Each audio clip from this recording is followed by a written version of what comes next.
നിമിഷം ഇതൊന്ന് സങ്കല്പിച്ചു നോക്കൂ. പൂർണ്ണമായും അടച്ചുറപ്പുള്ളൊരു മുറി.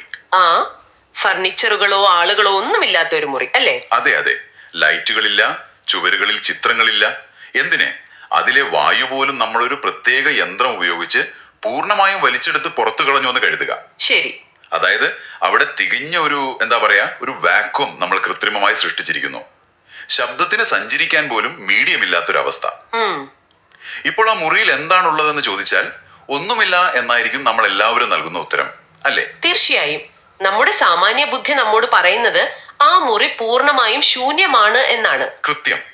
ശാസ്ത്രീയമായി ചിന്തിച്ചാലും അവിടെ ദ്രവ്യമില്ല, വാതകങ്ങളില്ല, വെറുമൊരു ശൂന്യമായ ഇടം മാത്രം. പക്ഷേ നമ്മളീ വിശ്വസിച്ചു വച്ചിരിക്കുന്ന ആ ഒന്നുമില്ലായ്മ എന്നത് യഥാർത്ഥത്തിൽ അങ്ങനെയല്ലെങ്കിലോ? അതൊരു വലിയ ചോദ്യമാണ്.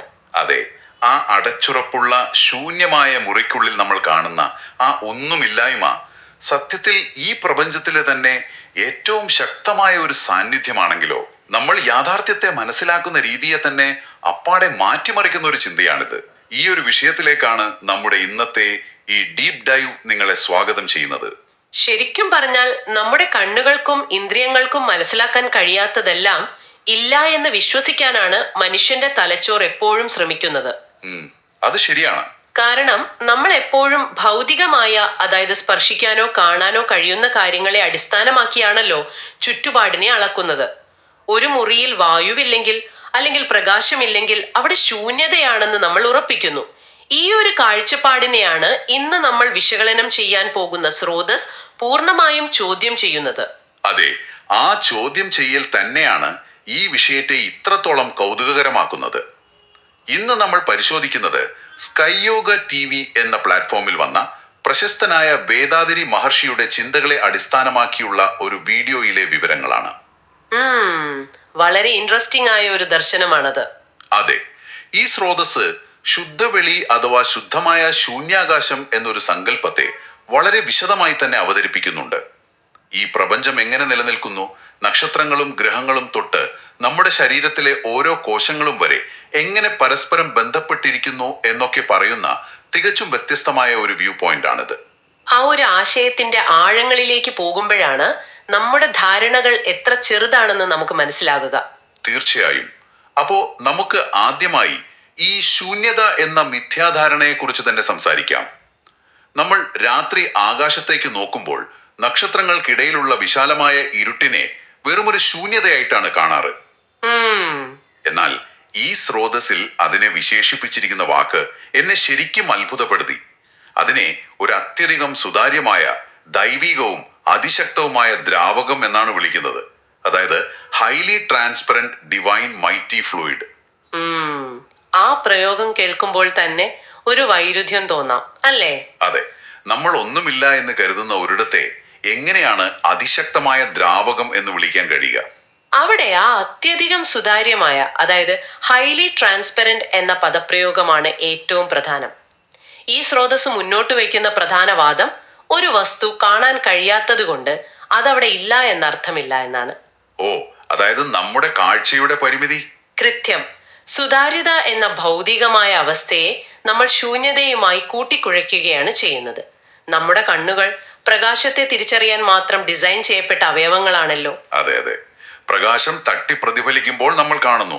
അതെ, എന്നാൽ ഒരു മീഡിയം പ്രകാശത്തെ ഒട്ടും പ്രതിഫലിപ്പിക്കാതെ പൂർണ്ണമായും കടത്തിവിടുമ്പോൾ, അതായത് അത് 100% സുതാര്യമാകുമ്പോൾ, അപ്പോ നമ്മുടെ ഇന്ദ്രിയങ്ങൾ പരാജയപ്പെടുകയും അവിടെ ഒന്നുമില്ല എന്ന് തലച്ചോർ വ്യാഖ്യാനിക്കുകയും ചെയ്യുന്നു.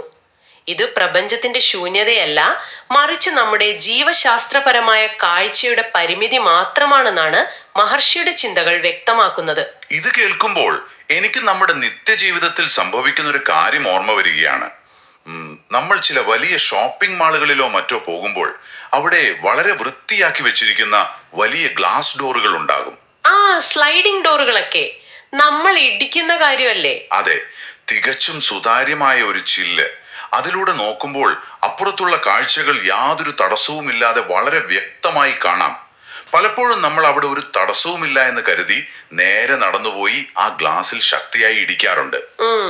ശരിയാണ്. ആ ചില്ല് അവിടെ ഇല്ല എന്നല്ലല്ലോ അതിനർത്ഥം. മറിച്ച് അത് പ്രകാശത്തെ 100% പടർത്തിവിടുന്നത് കൊണ്ട് നമ്മുടെ കണ്ണുകൾക്ക് അതിനെ വേർതിരിച്ചറിയാൻ കഴിഞ്ഞില്ല എന്ന് മാത്രമാണ്. വളരെ നല്ലൊരു അനാലജിയാണത്. അതുപോലെ മറ്റൊരു ഉദാഹരണം കൂടി പറയാം. വളരെ തെളിഞ്ഞ വെള്ളമുള്ള ഒരു വലിയ തടാകം സങ്കല്പിക്കുക. അതിൻ്റെ ഏറ്റവും അടിത്തട്ടിലെ ചെറിയ കല്ലുകൾ വരെ നമുക്ക് മുകളിൽ നിന്ന് നോക്കിയാൽ കാണാൻ കഴിയും. വെള്ളം അവിടെ ഇല്ലാത്തത് കൊണ്ടല്ലല്ലോ അടിത്തട്ട് കാണുന്നത്. അല്ല, വെള്ളം സുതാര്യമായതുകൊണ്ടാണ്. അതെ. അപ്പോൾ ഈ സ്രോതസ് വാദിക്കുന്നത് പോലെ കോടിക്കണക്കിന് പ്രകാശവർഷങ്ങൾ അകലെയുള്ള നക്ഷത്രങ്ങളെ നമുക്ക് കാണാൻ കഴിയുന്നത് അവയ്ക്കിടയിൽ ഒന്നുമില്ലാത്തത് കൊണ്ടല്ല, മറിച്ച് അവയ്ക്കിടയിലുള്ള ഈ പറയുന്ന മഹാദ്രാവകം അങ്ങേയറ്റം സുതാര്യമായതുകൊണ്ടാണ്. കൃത്യം. അതൊരു വലിയ തിരിച്ചറിവാണ്. ആ ഗ്ലാസ് ഡോറിന്റെ ഉദാഹരണം ഈ സങ്കല്പത്തെ മനസ്സിലാക്കാൻ വളരെ കൃത്യമാണ്. നമ്മൾ ആ ഗ്ലാസ്സിൽ ചെന്ന് ഇടിക്കുമ്പോൾ മാത്രമാണ് അതിന്റെ യഥാർത്ഥ കരുത്തും സാന്നിധ്യവും തിരിച്ചറിയുന്നത്. ഒരു ഫിസിക്കൽ ഇമ്പാക്റ്റ് ഉണ്ടാകുമ്പോഴാണ് കാഴ്ചയുടെ പരിമിതിയെ നമ്മൾ മറികടക്കുന്നത്. ശരിയാണ്. ഈ സ്രോതസ് ശുദ്ധവെളി അഥവാ ശൂന്യാകാശത്തെക്കുറിച്ച് പറയുന്നതും സമാനമായ ഒരു കാര്യമാണ്. അതൊരു വാക്വം അല്ല, മറിച്ച് അങ്ങേയറ്റം അടക്കി വെക്കപ്പെട്ട ഉയർന്ന സാന്ദ്രതയുള്ള ഊർജം നിറഞ്ഞ ഒരു മീഡിയമാണ്. അപ്പൊ അതൊരു ദ്രാവകം ഒരു പാത്രത്തിൽ നിറഞ്ഞു നിൽക്കുന്നത് പോലെയാണോ? അതെ, ഈ മഹാപ്രപഞ്ചം മുഴുവൻ നിറഞ്ഞു നിൽക്കുന്ന സർവ്വവ്യാപിയായ ഒന്നാണിത്. അത് സകലതിനെയും ഉൾക്കൊള്ളുന്നു. എന്നാൽ അതിന്റെ സുതാര്യത കാരണം നമ്മൾ അതിനെ ശൂന്യത എന്ന് വിളിക്കുന്നുവെന്ന് മാത്രം. അപ്പോ സുതാര്യത എന്ന ആശയത്തിൽ നിന്ന് ഈ ശൂന്യാകാശത്തിന്റെ യഥാർത്ഥ ശക്തിയിലേക്കും അതിന്റെ വ്യാപ്തിയിലേക്കും നമുക്കൊന്ന് കടക്കേണ്ടതുണ്ട്. കാരണം സ്രോതസ്സിൽ പറയുന്ന അടുത്ത കാര്യം നമ്മൾ ഇതുവരെ പഠിച്ചു വെച്ച കാര്യങ്ങളെ കൂടുതൽ വെല്ലുവിളിക്കുന്ന ഒന്നാണ്. ആ ഭാരത്തിന്റെ കാര്യമാണോ? അതെ.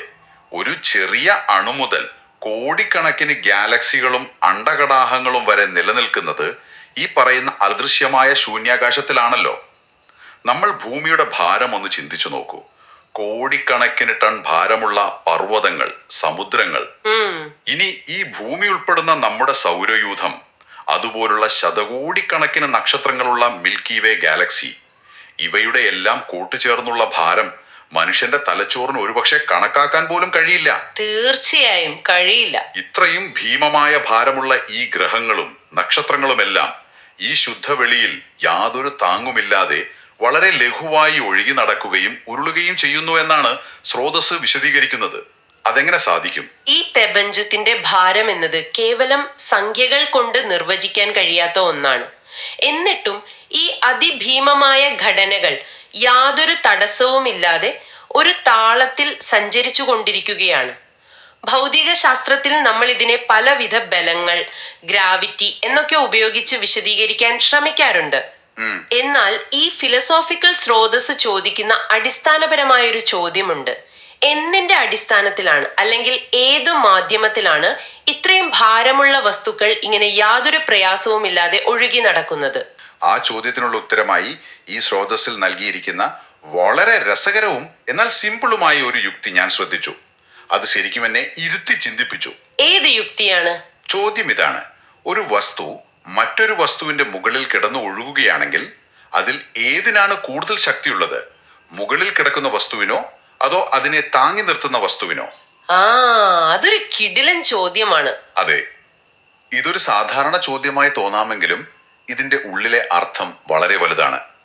കടലിലൂടെ പോകുന്ന വലിയൊരു ചരക്ക് കപ്പൽ നമുക്ക് സങ്കല്പിക്കാം. ലക്ഷക്കണക്കിന് ടൺ ഭാരമുള്ള ആ കപ്പൽ വെള്ളത്തിന് മുകളിൽ വളരെ എളുപ്പത്തിൽ കിടന്നൊഴുകുകയാണ്. ശരി. ഇവിടെ ആ കപ്പലിനാണോ അതോ അതിനെ താങ്ങി നിർത്തുന്ന സമുദ്രത്തിനാണോ ശക്തി കൂടുതലെന്ന് ചോദിച്ചാൽ ഒറ്റ നോട്ടത്തിൽ നമ്മൾ പറയും കപ്പലാണെന്ന്. പക്ഷേ യാഥാർത്ഥ്യം സമുദ്രമാണ്. അതെ. സമുദ്രത്തിന്റെ അനന്തമായ വ്യാപ്തിക്കും അതിലെ വെള്ളത്തിന്റെ സാന്ദ്രതയ്ക്കും മുന്നിൽ കപ്പലിന്റെ ഭാരം വെറും ഒരു നിസ്സാര കാര്യമാണ്. ഈ കപ്പലിന്റെയും സമുദ്രത്തിന്റെയും യുക്തി ഈ പ്രപഞ്ചത്തിന്റെ ഘടനയിലേക്ക് പ്രയോഗിക്കുമ്പോഴാണ് വേദാത്രി മഹർഷിയുടെ ഈ ആശയത്തിന്റെ യഥാർത്ഥ വ്യാപ്തി മനസ്സിലാകുന്നത്. ഈ സ്രോതസ് വാദിക്കുന്നതനുസരിച്ച് കോടിക്കണക്കിന് ടൺ ഭാരമുള്ള നക്ഷത്രങ്ങളെയും ഗാലക്സികളെയും ഒരു പഞ്ഞി പോലെ താങ്ങി നിർത്തണമെങ്കിൽ ഈ നമ്മൾ പറയുന്ന ഒന്നുമില്ലായ്മയ്ക്ക് അല്ലെങ്കിൽ ശൂന്യാകാശത്തിന് പ്രപഞ്ചത്തിലുള്ള സകല ഭൗതിക വസ്തുക്കളെക്കാളും വലിയ ശക്തിയും സാന്ദ്രതയും ഉണ്ടായിരിക്കണം. അതായത് നമ്മൾ കാണുന്ന ഈ ഗാലക്സികളൊക്കെ വെറും കപ്പലുകൾ മാത്രമാണ്. അവ ഒഴുകി നടക്കുന്ന ഈ ശുദ്ധവെളിയാണ് ആ മഹാസമുദ്രം. കൃത്യം. മുകളിലുള്ള ഭാരത്തേക്കാൾ വലിയൊരു പ്രതിരോധ ശക്തി താഴെ താങ്ങി നിർത്തുന്ന മാധ്യമത്തിനുണ്ടായേ തീരൂ എന്നത് പ്രകൃതിയുടെ ഒരു അടിസ്ഥാന നിയമമാണല്ലോ. അതുകൊണ്ട് തന്നെ ശൂന്യാകാശം എന്നത് ഊർജമില്ലാത്തൊരിടമല്ല, മറിച്ച് ഭൗതിക പ്രപഞ്ചത്തെക്കാൾ വലിയ ഊർജം അടങ്ങിയിട്ടുള്ള ഒന്നാണ് എന്നാണ് ഈ ദർശനം സമർത്ഥിക്കുന്നത്. ഒരു നിമിഷം, എനിക്കിവിടെ വളരെ ശക്തമായൊരു വിയോജിപ്പുണ്ട്. ഓ, എന്താണ്? നമ്മളിപ്പോ പറയുന്ന ഈ അനന്തമായ ശക്തി, ഈ താങ്ങി നിർത്തുന്ന മഹാപ്രതിഭാസം, ഇത് ഇത്രയും വലുതാണെങ്കിൽ, ഇത്രയും ശക്തമാണെങ്കിൽ എന്തുകൊണ്ട് നമുക്കത് ശാസ്ത്രീയമായി അളക്കാൻ കഴിയുന്നില്ല?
ഈ നമ്മൾ പറയുന്ന ഒന്നുമില്ലായ്മയ്ക്ക് അല്ലെങ്കിൽ ശൂന്യാകാശത്തിന് പ്രപഞ്ചത്തിലുള്ള സകല ഭൗതിക വസ്തുക്കളെക്കാളും വലിയ ശക്തിയും സാന്ദ്രതയും ഉണ്ടായിരിക്കണം. അതായത് നമ്മൾ കാണുന്ന ഈ ഗാലക്സികളൊക്കെ വെറും കപ്പലുകൾ മാത്രമാണ്. അവ ഒഴുകി നടക്കുന്ന ഈ ശുദ്ധവെളിയാണ് ആ മഹാസമുദ്രം. കൃത്യം. മുകളിലുള്ള ഭാരത്തേക്കാൾ വലിയൊരു പ്രതിരോധ ശക്തി താഴെ താങ്ങി നിർത്തുന്ന മാധ്യമത്തിനുണ്ടായേ തീരൂ എന്നത് പ്രകൃതിയുടെ ഒരു അടിസ്ഥാന നിയമമാണല്ലോ. അതുകൊണ്ട് തന്നെ ശൂന്യാകാശം എന്നത് ഊർജമില്ലാത്തൊരിടമല്ല, മറിച്ച് ഭൗതിക പ്രപഞ്ചത്തെക്കാൾ വലിയ ഊർജം അടങ്ങിയിട്ടുള്ള ഒന്നാണ് എന്നാണ് ഈ ദർശനം സമർത്ഥിക്കുന്നത്. ഒരു നിമിഷം, എനിക്കിവിടെ വളരെ ശക്തമായൊരു വിയോജിപ്പുണ്ട്. ഓ, എന്താണ്? നമ്മളിപ്പോ പറയുന്ന ഈ അനന്തമായ ശക്തി, ഈ താങ്ങി നിർത്തുന്ന മഹാപ്രതിഭാസം, ഇത് ഇത്രയും വലുതാണെങ്കിൽ, ഇത്രയും ശക്തമാണെങ്കിൽ എന്തുകൊണ്ട് നമുക്കത് ശാസ്ത്രീയമായി അളക്കാൻ കഴിയുന്നില്ല? ൾക്ക് കാണാനോ ഉപകരണങ്ങൾ കൊണ്ട് അളക്കാനോ കഴിയില്ലെന്നും ചിന്തകളെ ഉന്നത തലത്തിലേക്ക് ഉയർത്തിക്കൊണ്ടുവന്ന് ഒരു ആറാമത്തെ അറിവ്, അതായത് സിക്സ്ത് സെൻസ് ഉപയോഗിച്ച് മാത്രം പരിഹരിക്കാൻ കഴിയുന്ന ഒരു പ്രഹേളികയാണിതെന്നുമാണ് പറയുന്നത്. അതെ, അങ്ങനെ പറയുന്നുണ്ട്. എന്നാൽ ഈ യുക്തി എനിക്ക് പൂർണ്ണമായും അങ്ങോട്ട് ഉൾക്കൊള്ളാൻ കഴിയുന്നില്ല. ഇപ്പോ ഗുരുത്വാകർഷണം പോലെയുള്ള കാര്യങ്ങള് നമുക്ക് കണ്ണുകൊണ്ട് കാണാൻ കഴിയില്ലെങ്കിലും ഒരു ആപ്പിൾ താഴേക്ക് വീഴുന്നത് നമുക്ക് കാണാമല്ലോ. അത് അളക്കാൻ നമുക്ക് കണക്കുകളുണ്ട്. ശരിയാണ്. എന്നാൽ ശാസ്ത്രീയമായി തെളിയിക്കാൻ കഴിയാത്തൊരു കാര്യത്തെ കേവലം ആറാമത്തെ അറിവ് എന്ന തികച്ചും വ്യക്തിപരമായ ഒരു അനുഭവത്തെ അടിസ്ഥാനമാക്കി യാഥാർത്ഥ്യമായി അംഗീകരിക്കാൻ പറയുന്നത് എങ്ങനെ ശരിയാവും? ഇതൊരു ഫിലോസഫി മാത്രമായി ചുരുങ്ങില്ലേ? ഇതിനെ അന്ധമായി വിശ്വസിക്കുന്നത് യുക്തിക്ക് നിരക്കുന്നതാണോ? നിങ്ങളുടെ ആ വിയോജിപ്പ് വളരെ സ്വാഭാവികമാണ്. ഭൗതിക ശാസ്ത്രത്തെയും ശാസ്ത്രീയ തെളിവുകളെയും അടിസ്ഥാനമാക്കി ചിന്തിക്കുന്ന ആർക്കും ഈ ഒരു സംശയം ഉറപ്പായും ഉണ്ടാകും. എന്നാൽ ഈ സ്രോതസ് ആറാമത്തെ അറിവ് എന്നതിനെ നിർവചിക്കുന്നത് എന്തെങ്കിലും മാന്ത്രിക ശക്തിയായോ അല്ലെങ്കിൽ തെളിവുകളില്ലാത്ത അന്ധവിശ്വാസമായോ അല്ല. പിന്നെയോ? മറിച്ച് ഉപകരണങ്ങൾക്കപ്പുറത്തേക്ക് സഞ്ചരിക്കാൻ കഴിയുന്ന മനുഷ്യന്റെ ഉയർന്ന തലത്തിലുള്ള യുക്തിചിന്തയെയും നിഗമനങ്ങളിലെത്താനുള്ള കഴിവിനെയുമാണ് അത് സൂചിപ്പിക്കുന്നത്. ഒരു ഡിഡക്റ്റീവ് റീസണിംഗ് എന്ന് പറയാം. അതായത് ഉപകരണങ്ങൾ ഇല്ലാത്തത് കൊണ്ട് ചിന്തിക്കാതിരിക്കരുത് എന്ന്. അതെ. ചരിത്രം പരിശോധിച്ചാൽ ശാസ്ത്രത്തിൽ ഇതിന് സമാനമായ സാഹചര്യങ്ങൾ ഉണ്ടായിട്ടുണ്ട്. ആയിരക്കണക്കിന് വർഷങ്ങൾക്ക് മുൻപ് പുരാതന ഗ്രീക്ക് തത്വചിന്തകനായ ഡെമോക്രിറ്റസ് ആറ്റം എന്ന ആശയത്തെക്കുറിച്ച് പറഞ്ഞിരുന്നല്ലോ. അന്ന് മൈക്രോസ്കോപ്പുകളോ ശാസ്ത്രീയ ഉപകരണങ്ങളോ ഒന്നും ഉണ്ടായിരുന്നില്ല. ആ, അത് ശരിയാണ്. ഭൗതിക വസ്തുക്കളെ വിഭജിച്ചു പോയാൽ ഒടുവിൽ വിഭജിക്കാൻ കഴിയാത്തൊരു ചെറിയ കണികയിൽ എത്തുമെന്ന് ശുദ്ധമായ യുക്തിചിന്തയിൽ നിന്നാണ് അദ്ദേഹം ആറ്റത്തെക്കുറിച്ച് അന്ന് പറഞ്ഞത്. നൂറ്റാണ്ടുകൾക്ക് ശേഷം മാത്രമാണ് ശാസ്ത്രം അത് തെളിയിച്ചത്. ആഹാ, അപ്പോ ആ ഒരു യുക്തിയാണ് ഇവിടെയും ഉപയോഗിക്കുന്നത്. അതെ, ഈ സ്രോതസ് മുന്നോട്ട് വെക്കുന്ന വാദവും സമാനമാണ്. നമ്മുടെ ഇന്ദ്രിയങ്ങൾക്കും ഇന്നത്തെ ഉപകരണങ്ങൾക്കും പരിമിതികളുണ്ട്. ആ പരിമിതികൾ അവസാനിക്കുന്നിടത്ത് യാഥാർത്ഥ്യം അവസാനിക്കുന്നില്ല. അവിടെ പ്രപഞ്ചത്തിന്റെ അടിസ്ഥാന കാരണങ്ങളിലേക്ക് ഇറങ്ങിച്ചെല്ലാൻ മനുഷ്യന്റെ ഉയർന്ന ബോധത്തിന് കഴിയും എന്നാണ് ഈ ദർശനം പറയുന്നത്. അതായത് കാര്യകാരണ ബന്ധങ്ങളെ നിരീക്ഷിച്ച് അദൃശ്യമായതിനെ യുക്തിയിലൂടെ മനസ്സിലാക്കുന്ന പ്രക്രിയയാണ് ഇവിടെ പറയുന്ന ആറാമത്തെ അറിവ്. അതായത് ഒരു കാലത്ത് കേവലം ഫിലോസഫിക്കലായ ഒരു ചിന്ത മാത്രമായിരുന്ന പല കാര്യങ്ങളും പിന്നീട് സയൻസായി മാറിയിട്ടുണ്ട്. അതുപോലെ ഇന്ന് നമ്മുടെ പക്കലുള്ള ശാസ്ത്രീയ ഉപകരണങ്ങൾക്ക് അളക്കാൻ കഴിയാത്തത്ര സൂക്ഷ്മമായതോ അല്ലെങ്കിൽ വിശാലമായതോ ആയ ഒരു തലത്തിലാണ് ഈ ശുദ്ധവെളി നിലനിൽക്കുന്നത് എന്നാണ് ഈ സ്രോതസ് സമർത്ഥിക്കുന്നത് എന്ന് വേണം നമ്മൾ മനസ്സിലാക്കാൻ. കൃത്യമായി പറഞ്ഞാൽ അത് തന്നെയാണ്. ആ അർത്ഥത്തിൽ ചിന്തിക്കുമ്പോൾ അതൊരു അന്ധവിശ്വാസമല്ല, മറിച്ച് ചിന്തകളുടെ ഉയർന്ന തലത്തിലുള്ള പര്യവേഷണം തന്നെയാണെന്ന് സമ്മതിക്കേണ്ടി വരും. അപ്പൊ ഇനി ഇതിലെ ഏറ്റവും സങ്കീർണവും എന്നാൽ ചിന്തിപ്പിക്കുന്നതുമായ മറ്റൊരു ഭാഗത്തേക്ക് നമുക്ക് കടക്കാം. ശരി. ഈ ശൂന്യാകാശം വെറുതെ ഒരു പ്ലാറ്റ്ഫോം പോലെ കാര്യങ്ങളെ താങ്ങി നിർത്തുക മാത്രമല്ല ചെയ്യുന്നത്, അതിന്റെ സജീവമായ ഇടപെടൽ എന്താണെന്നതിലേക്ക് സ്രോതസ് വെളിച്ചം വീശുന്നുണ്ട്. ശുദ്ധവെളി വെറുമൊരു നിഷ്ക്രിയമായ ഇടമല്ല, അതായത് ഒരു പാസീവ് സ്പേസ് അല്ല, ഒരിക്കലുമല്ല.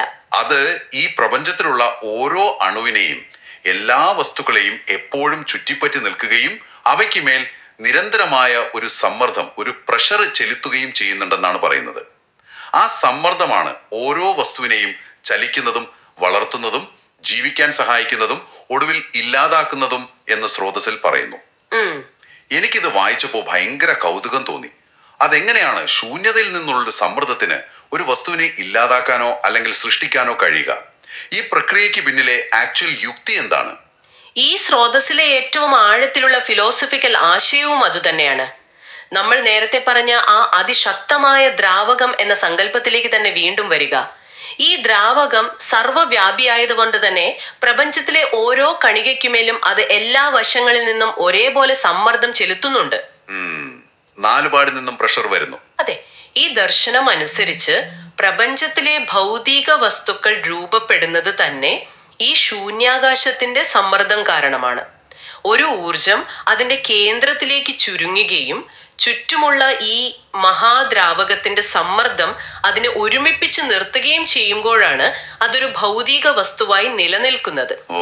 അതായത് ഒരു വസ്തുവിന് അതിന്റെ ആകൃതിയും ഘടനയും നൽകുന്നത് തന്നെ അതിന് ചുറ്റുമുള്ള ഈ ശൂന്യാകാശത്തിന്റെ സമ്മർദ്ദമാണ്. ഇത് മനസ്സിലാക്കാൻ എനിക്ക് വീണ്ടും ആ സമുദ്രത്തിന്റെ ഉദാഹരണത്തിലേക്ക് തന്നെ പോകേണ്ടി വരും. സമുദ്രത്തിന്റെ ഏറ്റവും അടിത്തട്ടിലെ അവസ്ഥ സങ്കല്പിച്ചു നോക്കൂ.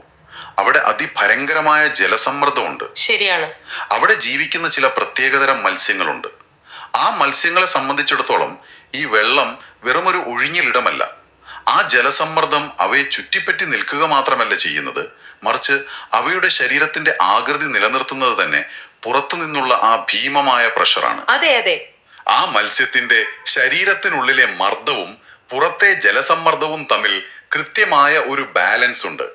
പെട്ടെന്ന് ആ മത്സ്യത്തെ സമുദ്രത്തിന്റെ മുകളിലേക്ക് കൊണ്ടുവന്നാൽ ആ പുറത്തെ സമ്മർദ്ദം ഇല്ലാതാവുകയും മത്സ്യത്തിന്റെ ശരീരം തകർന്നു പോവുകയും ചെയ്യുമല്ലോ. വളരെ ശരിയായ ഉദാഹരണം. അതുപോലെ ശൂന്യാകാശം എന്നത് പ്രപഞ്ചത്തിലെ ഈ ഗ്രഹങ്ങൾക്കും നക്ഷത്രങ്ങൾക്കും നിലനിൽക്കാൻ വേണ്ടി വെറുതെ ഒരുക്കിയിരിക്കുന്ന ഒരു സ്റ്റേജ് മാത്രമല്ല, മറിച്ച് അവയെ ഓരോന്നിനെയും രൂപപ്പെടുത്തുകയും നിയന്ത്രിക്കുകയും ചെയ്യുന്ന ഒരു സംവിധായകൻ കൂടിയാണെന്ന് നമുക്ക് ഈ ആശയത്തെ അടിസ്ഥാനമാക്കി പറയാൻ സാധിക്കില്ലേ? തീർച്ചയായും സാധിക്കും. നിങ്ങളുടെ ആ ഉദാഹരണത്തെ കുറച്ചുകൂടി മുന്നോട്ട് കൊണ്ടുപോയാൽ ഈ പ്രക്രിയ കൂടുതൽ വ്യക്തമാകും. ആ മത്സ്യത്തിന്റെ ശരീരത്തിനുള്ളിലുള്ള സന്തുലിതാവസ്ഥ നഷ്ടപ്പെടുമ്പോൾ അത് തകർന്നു പോകുന്നത് പോലെ തന്നെയാണ് പ്രപഞ്ചത്തിലെ വസ്തുക്കളുടെ കാര്യവും എന്ന് ഈ സ്രോതസ് വിശദീകരിക്കുന്നു. ഇപ്പോ ഒരു നക്ഷത്രത്തിനോ അല്ലെങ്കിൽ ഒരു ഗ്രഹത്തിനോ അതിനുള്ളിലെ പ്രവർത്തനങ്ങളിൽ താളപ്പിഴകൾ സംഭവിക്കുകയും പുറത്തു നിന്നുള്ള ഈ ശൂദ്രവെളിയുടെ നിരന്തരമായ സമ്മർദ്ദത്തെ അതിജീവിക്കാൻ കഴിയാതെ വരികയും ചെയ്യുമ്പോൾ എന്ത് സംഭവിക്കും? അത് നശിച്ചു പോകും. അതെ, അതേ ശൂന്യാകാശം തന്നെ ആ വസ്തുവിനെ തകർത്ത് തിരികെ ശൂന്യതയിലേക്ക് തന്നെ ലയിപ്പിക്കുന്നു. അതാണ് സ്രോതസ്സിൽ പറഞ്ഞിരിക്കുന്നത്. അത് വളർത്താനും ജീവിക്കാനും മറയാനും സഹായിക്കുന്നുവെന്ന്. ഭൗതിക വസ്തുക്കൾ ഒരു നിശ്ചിത കാലത്തേക്ക് ഈ സമ്മർദ്ദത്തെ ചെറുത്തു നിൽക്കുന്നു. ആ ചെറുത്തുനിൽപ്പ് അവസാനിക്കുമ്പോൾ അവ നശിക്കുകയും തിരികെ ആ മഹാദ്രാവകത്തിന്റെ ഭാഗമായി മാറുകയും ചെയ്യുന്നു. അതായത് സൃഷ്ടിയും സംഹാരവും. അതെ, സൃഷ്ടിയും സ്ഥിതിയും സംഹാരവും പൂർണ്ണമായും നടക്കുന്നത് ഈ ശൂന്യാകാശത്തിന്റെ സജീവമായ ഇടപെടലിലൂടെയാണ്. അത് ശരിക്കും പറഞ്ഞാൽ നമ്മെ അമ്പരപ്പിക്കുന്ന ഒരു ചിന്തയാണ്. നമ്മൾ ഇതുവരെ ശൂന്യത എന്ന് കരുതിയിരുന്നത് കേവലം ഒന്നുമില്ലായ്മയാണെന്നാണല്ലോ. എന്നാൽ അത് ജീവന്റെയും നാശത്തിന്റെയും കേന്ദ്രമാണെന്ന് തിരിച്ചറിയുന്നത് നമ്മുടെ കാഴ്ചപ്പാടുകളെ തന്നെ ശരിക്കും മാറ്റിമറിക്കുന്നുണ്ട്. തീർച്ചയായും. പ്രകൃതിയെക്കുറിച്ചും പ്രപഞ്ചത്തെക്കുറിച്ചും സംസാരിക്കുമ്പോൾ നമ്മൾ എപ്പോഴും ഗ്രഹങ്ങൾക്കും നക്ഷത്രങ്ങൾക്കും കൊടുക്കുന്ന പ്രാധാന്യം അവയ്ക്കിടയിലുള്ള ഈ ശൂന്യാകാശത്തിന് കൊടുക്കാറില്ല. അവയ്ക്കിടയിലുള്ള ഈ ഗ്യാപ്പ് വെറുമൊരു ഗ്യാപ്പ് മാത്രമാണെന്നാണ് നമ്മൾ കരുതിയിരുന്നത്. പക്ഷേ ഈ സ്രോതസ് നൽകുന്ന വീക്ഷണം വെച്ച് നോക്കുമ്പോൾ ആ ഗ്യാപ്പിലാണ് യഥാർത്ഥത്തിൽ സകല കാര്യങ്ങളും തീരുമാനിക്കപ്പെടുന്നത്. നക്ഷത്രങ്ങളും ഗ്രഹങ്ങളും നമ്മളുമൊക്കെ വെറും ചെറിയ കളിക്കാർ മാത്രമാണ്. യഥാർത്ഥ നിയന്ത്രണം ഈ പറയുന്ന ശുദ്ധവെളിയുടെ കൈകളിലാണല്ലേ? ഈ ഒരു കാര്യം ഉൾക്കൊള്ളുമ്പോൾ ഭൗതിക പ്രപഞ്ചത്തെ കാണുന്ന നമ്മുടെ രീതി തന്നെ പൂർണ്ണമായി മാറും. ഈ ദർശനം അനുസരിച്ച് ഭൗതികമായ വസ്തുക്കളെല്ലാം തന്നെ ഈ ശൂന്യാകാശത്തിന്റെ കേവലം ചില താൽക്കാലിക പ്രകടനങ്ങൾ മാത്രമാണ്. അവയ്ക്ക് തുടക്കമുണ്ട്, ഒടുക്കമുണ്ട്. പക്ഷേ ഈ ശുദ്ധവെളി ശാശ്വതമാണ്. അതിന് ജനനമോ മരണമോ മാറ്റങ്ങളോ ഇല്ല. കാര്യങ്ങളെ കൂടുതൽ വിശാലമായൊരു കാഴ്ചപ്പാടിലൂടെ കാണാൻ ഈ ഫിലോസഫി നമ്മെ പ്രേരിപ്പിക്കുന്നുണ്ട്. കേവലം നമ്മുടെ ഇന്ദ്രിയങ്ങൾ നൽകുന്ന വിവരങ്ങളിൽ മാത്രം ഒതുങ്ങി നിൽക്കാതെ പ്രപഞ്ചത്തിന്റെ പ്രവർത്തനത്തെ അതിന്റെ മുഴുവൻ വ്യാപ്തിയിലും കാണാനുള്ള ഒരു ശ്രമമാണിത്. ശരിയാണ്. അപ്പോൾ നമ്മൾ ഇന്ന് ചർച്ച ചെയ്ത ഈ കാര്യങ്ങൾ, ഈ പുതിയൊരു വീക്ഷണം, ഇത് കേട്ടുകൊണ്ടിരിക്കുന്ന നിങ്ങളുടെ നിത്യജീവിതത്തിൽ എങ്ങനെയാണ് ഒരു പുതിയ ചിന്ത നൽകുന്നതെന്ന് നോക്കാം. ഈ സ്രോതസ് മുന്നോട്ട് വെക്കുന്ന ആശയം നിങ്ങൾ അംഗീകരിച്ചാലും ഇല്ലെങ്കിലും ഇതൊരു പുതിയൊരു ലെൻസാണ് നമുക്ക് നൽകുന്നത്. തീർച്ചയായും. ഇനി മുതൽ നിങ്ങൾ രാത്രിയിൽ വീടിന് പുറത്തിറങ്ങി ആകാശത്തേക്ക് നോക്കുമ്പോഴോ നക്ഷത്രങ്ങൾക്കിടയിലുള്ള ഇരുട്ടിനെ നോക്കുമ്പോഴോ അവിടെ വെറുമൊരു ശൂന്യത കാണാതിരിക്കാൻ ശ്രമിക്കുക. അതിനെ ഒന്നുമില്ലാത്ത ഒരു ഗ്യാപ്പായി മാത്രം കാണരുത്. അതെ. പകരം സകലതിനെയും, ഈ പ്രപഞ്ചത്തെ മുഴുവൻ താങ്ങി നിർത്തുകയും സ്വന്തം സമൃദ്ധത്താൽ നിയന്ത്രിക്കുകയും ചെയ്യുന്ന അദൃശ്യവും അപാരവുമായ ഒരു മഹാസാന്നിധ്യത്തെ അതിൽ കാണാൻ ശ്രമിക്കുക. അങ്ങനെ ഒരു കാഴ്ചപ്പാട് നമ്മുടെ ചിന്തകളെ എത്രത്തോളം വലുതാക്കുമെന്നും നമ്മുടെ ദൈനംദിന പ്രശ്നങ്ങളെ എത്ര ചെറുതായി കാണാൻ സഹായിക്കുമെന്നും ഒന്ന് ആലോചിച്ചു നോക്കൂ. ഈ പരസ്പര ബന്ധിതമായ മഹാപ്രപഞ്ചത്തിൽ നാം ഒറ്റപ്പെട്ടവരല്ല, മറിച്ച് എല്ലാം പരസ്പരം ബന്ധപ്പെട്ടിരിക്കുന്നു എന്ന വലിയൊരു ചിന്തയാണ് ഈ ദർശനം മുന്നോട്ട് വയ്ക്കുന്നത്. വലിയ ചിന്ത തന്നെയാണ് ഇതിന്റെ കാത്. നമ്മൾ കാണുന്ന ഈ ഭൗതിക ലോകത്തിനപ്പുറത്ത് ഇതിനെയെല്ലാം നിയന്ത്രിക്കുന്ന കൂടുതൽ വിശാലമായ ഒരു യാഥാർത്ഥ്യമുണ്ടെന്ന ബോധ്യം എപ്പോഴും നമ്മളിൽ ഉണ്ടാകുന്നത് നമ്മുടെ അറിവിന്റെ ചക്രവാളങ്ങളെ വികസിപ്പിക്കും. സ്രോതസ് പറയുന്ന ആ ആറാമത്തെ അറിവിലേക്ക് നമ്മുടെ ചിന്തകളെ കൊണ്ടുപോകാനുള്ള ആദ്യ പടിയും ഇത് തന്നെയാണ്. അങ്ങനെ നോക്കുമ്പോൾ ഇന്നത്തെ ഈ സ്രോതസ്സിലെ വിവരങ്ങളെ അടിസ്ഥാനമാക്കി നിങ്ങളുടെ മുന്നിൽ ഒരു ചോദ്യം ബാക്കി വെച്ചുകൊണ്ട് ഇന്നത്തെ ഈ വിശകലനം അവസാനിപ്പിക്കുക എന്നത് വളരെ ഉചിതമായിരിക്കും എന്ന് തോന്നുന്നു. എന്താണ് ആ ചോദ്യം? ഇനിയും നിയന്ത്രിക്കുന്നതും ഒരുമിച്ച് നിർത്തുന്നതും ഒടുവിൽ നമ്മൾ മരിക്കുമ്പോൾ ഇല്ലാതാക്കുന്നതും ഈ അതിശക്തമായ ശൂന്യാകാശത്തിന്റെ സമ്മർദ്ദമാണെങ്കിൽ നാം ഓരോരുത്തരും വളരെ പ്രധാനപ്പെട്ടതാണെന്ന് നമ്മൾ കരുതുന്ന നമ്മുടെ ഈ ശരീരവും ചിന്തകളും നമ്മുടേത് മാത്രമാണെന്ന് നമ്മൾ വിശ്വസിക്കുന്ന ഈ വ്യക്തിത്വവും എല്ലാം വെറും ഈ ശൂന്യാകാശത്തിന്റെ സമ്മർദ്ദത്താൽ മാത്രം താൽക്കാലികമായി രൂപപ്പെട്ട ചില രൂപങ്ങൾ മാത്രമാണോ? ശരിക്കും ചിന്തിക്കേണ്ട ഒരു കാര്യമാണത്. അതെ, അതായത് ആ വലിയ സമുദ്രത്തിലെ ജലസമ്മർദ്ദത്താൽ രൂപപ്പെട്ട ചെറിയ കുമിളകൾ പോലെ ഒരു നിമിഷം മാത്രം രൂപപ്പെടുകയും അടുത്ത നിമിഷം ആ വലിയ ശൂന്യതയിലേക്ക് തന്നെ തിരികെ ലയിച്ചു ചേരുകയും ചെയ്യുന്ന വെറും കുമിളകൾ മാത്രമാണോ നമ്മൾ തുടക്കത്തിൽ പറഞ്ഞ ആ ഒഴിഞ്ഞുമുറിയുടെ കാര്യം ഒന്നുകൂടി ഓർക്കുക. നമ്മൾ കരുതിയ ആ ഒന്നുമില്ലായ്മയാണ് യഥാർത്ഥത്തിൽ എല്ലാം. വീണ്ടും കാണാം.